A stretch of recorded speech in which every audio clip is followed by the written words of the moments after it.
ஊர் சமையல் சேனலை சப்ஸ்கிரைப் பண்ணுங்கள், மறக்காமல் பெல் பட்டனை கிளிக் பண்ணுங்கள். ஹாய் ஃப்ரெண்ட்ஸ், வணக்கம். வெல்கம் டு ஊர் சமையல். இன்றைக்கி நாம் அவியல் தான் செய்ய போகிறோம். வாங்க அதை நம்ம எப்படி செய்யலாம்னு பார்க்கலாம். ஃபஸ்ட்டு பார்த்தீங்கன்னா நான் ஒரு கடாய் எடுத்திருக்கேன், அடுப்பில் வச்சுருக்கேன். நான் பார்த்தீங்கன்னா ஒரு உருளைக்கிழங்கு தண்ணியில் நீட்ட வகையில் கட் பண்ணி வச்சுருந்தேன். அப்படியே நம்ம தண்ணியோடையே சேர்த்துக்கலாம். கூடவே பார்த்தீங்கன்னா ஒரு கத்திரிக்காயும் போட்டுக்கலாம்.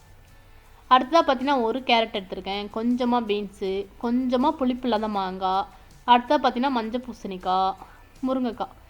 இந்த காயெல்லாம் பார்த்தீங்கன்னா நீட்ட வாக்கிலே கட் பண்ணியிருக்கேன் அவியலுக்கு. அடுத்தது தேவையான அளவு உப்பு போட்டு நம்ம இதை மூடி வச்சு வேக வச்சுக்கலாம். உங்களுக்கு எந்த காயெல்லாம் பிடிக்குமோ அதெல்லாம் நீங்கள் எடுத்துக்கலாம். அடுத்ததாக பார்த்தீங்கன்னா ஒரு மசாலா அரைக்க போகிறோம். மிக்ஸி ஜாரை வச்சுட்டு ஒரு 1/4 மூடி போல் தேங்காய், 1 ஸ்பூன் போல் ஜீரகம், உங்கள் காரத்துக்கு ஏற்ற மாதிரி பச்சை மிளகாய், கூடவே பார்த்தீங்கன்னா 1 ஸ்பூன் அளவுக்கு அரிசி மாவும் போட்டுக்கலாம். இது எல்லாத்தையுமே தண்ணி ஊற்றி நாம் கொரன்னு அரைச்சிக்கலாம். இந்த மாதிரி கொரன்னு அரைச்சிக்கணும். அடுத்தா பார்த்தீங்கன்னா நம்ம காயெல்லாம் நல்லா கொஞ்சம் வெந்துருச்சு. காய் பார்த்தீங்கன்னா ரொம்ப குலைவாக வெந்துடக்கூடாது, ஒரு 3/4 பதத்துக்கு வெந்துடணும். இப்போ நல்லாவே கொஞ்சம் நல்லா 3/4 பதத்துக்கு சூப்பராக வெந்துருச்சு. நம்ம ரொம்ப மிக்ஸ் பண்ணி உடச்சிடாமல் கிண்டி விட்டுக்கணும். அடுத்தா பார்த்தீங்கன்னா நம்ம அரைச்சி வச்சுருந்த தேங்காவையும் இது கூட சேர்த்துக்கலாம். கூடவே பார்த்தீங்கன்னா ஒரு 2 ஸ்பூன் அளவுக்கு நான் தயிர் போட்டுக்கிறேன். நல்லா புளிப்பு இல்லாத தயிராக போட்டுக்கோங்க, அப்போ தான் டேஸ்ட் நல்லாயிருக்கும்.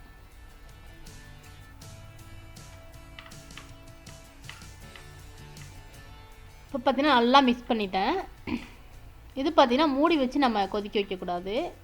இந்த நேரத்தில் 1 ஸ்பூன் அளவுக்கு நான் தேங்காய் ஊற்றுறேன், நல்ல மணமாக இருக்கும். அதுக்காக கூடவே 2 கொத்து போல் கருவேப்பிலையும் தூவிக்கலாம். இது நம்ம ஒரு 5 நிமிஷம் கொதிக்க வச்சு இறக்குனா நம்மளோட அவியல் ரெடி. சூப்பராக ரெடி ஆகிடுச்சு பாருங்கள். செம்ம ஈஸியாக செஞ்சிடலாம். நாங்கள் பார்த்தீங்கன்னா இன்றைக்கி அடை கூட தான் சாப்பிட போகிறோம். நான் அடை ஊற்றுறதுக்கு ஒரு தோசைக்கல் வச்சுருக்கேன், எண்ணெய் தடவிட்டு. நான் பார்த்தீங்கன்னா இன்றைக்கி முருங்கைக்கீரை அடை தான் ஊற்றுறேன். இந்த அடை எப்படி செய்கிறதுன்னு வேணால் கமெண்ட் பண்ணி கேளுங்க, கண்டிப்பாக நான் போஸ்ட் பண்ணுறேன். இப்போ அடையை சூப்பராக ஊற்றியாச்சு. நம்ம நெய் எண்ணெய் எது வேணாலும் நமக்கு எது பிடிச்சிருக்கோ அதை ஊற்றிக்கலாம். இப்போ சூப்பராக வெந்துருச்சு, திருப்பி போட்டுக்கலாம்.